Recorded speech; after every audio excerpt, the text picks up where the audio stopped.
The nights had always been quiet in that forgotten house at the edge of the savannah, where the wind moved through dry grass with a sound like slow breathing, and the moonlight painted the veranda in silver lines that trembled slightly when the air cooled before dawn.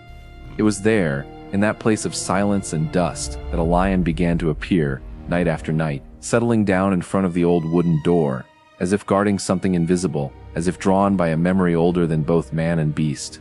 Soft piano begins. The neighbors had first seen the shadow, enormous, motionless, golden mane glinting faintly in the half-light, and then the eyes, glowing like two slow embers that refused to fade. People whispered. Some said it was hunger, others said it was a curse. But in truth, it was something else entirely. Inside that house lived Helena, a woman of 38, with calloused hands from years of field work, and eyes that carried the permanent reflection of absence. She had once been a wildlife vet, tending injured animals from the nearby reserve, until a fire had swept through the plains and taken everything, the shelter, the animals, and one in particular, a young lion she had raised from a cub named Keo. Since then, she had left the reserve, unable to face the cries of the wild again. But every night, she would sit by the old veranda with a mug of cold tea, listening to the sounds of crickets and the faraway rustle of nocturnal life, until the first night she saw the shape move beyond the gate, the unmistakable silhouette of a lion lowering its body onto the worn boards. She froze at first, heart slamming. Thump, thump, but the animal didn't move. It just breathed. Slow, heavy, calm. And something buried for years began to rise.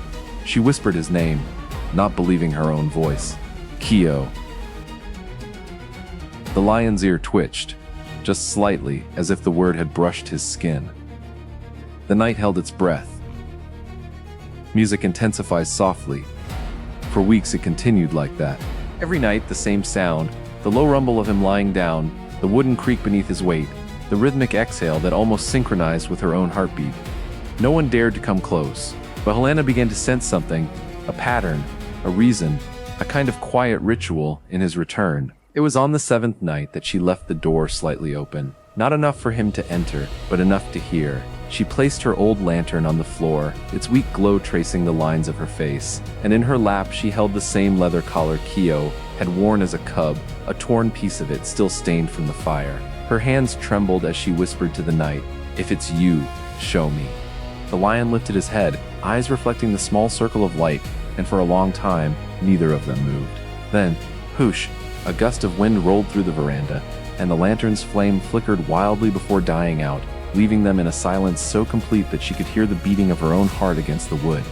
She closed her eyes, and in that darkness, the sound of his breath felt impossibly close. The flashback came to her not as memory but as scent, the smell of burnt grass, of iron and ash, of fur singed by heat. She was back inside the reserve's boundary fence, smoke thick in her lungs, calling out for him.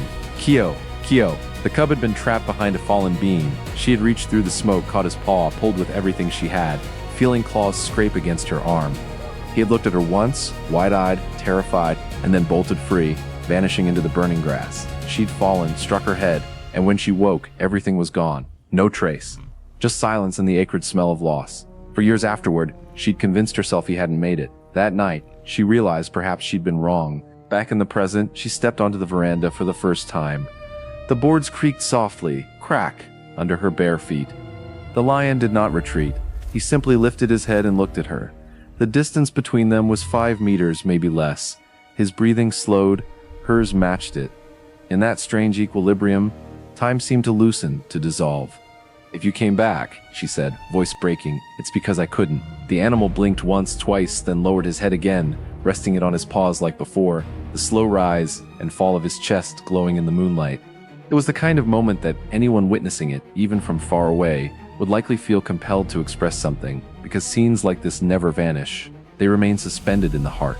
Days passed. Rumors spread through the small town that a lion was haunting a woman's porch, that she fed it, prayed with it, spoke to it. None of it was true, yet none of it was false. She didn't feed him. She didn't touch him. She just kept the door open, until one dawn when the rumble of engines echoed from the distance, poachers, drawn by talk of a tamed lion.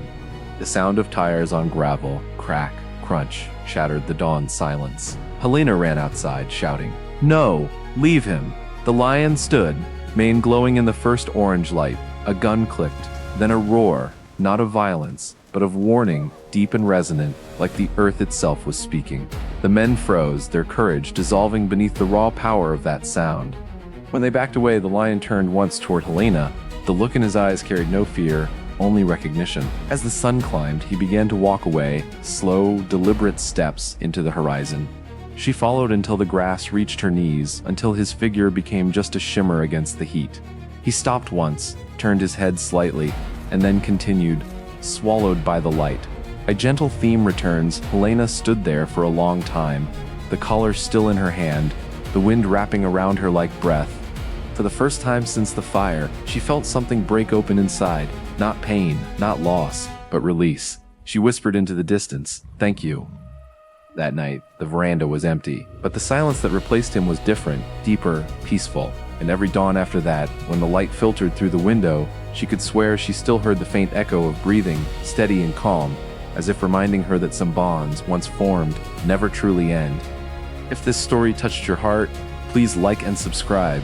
We will return with more incredible stories soon.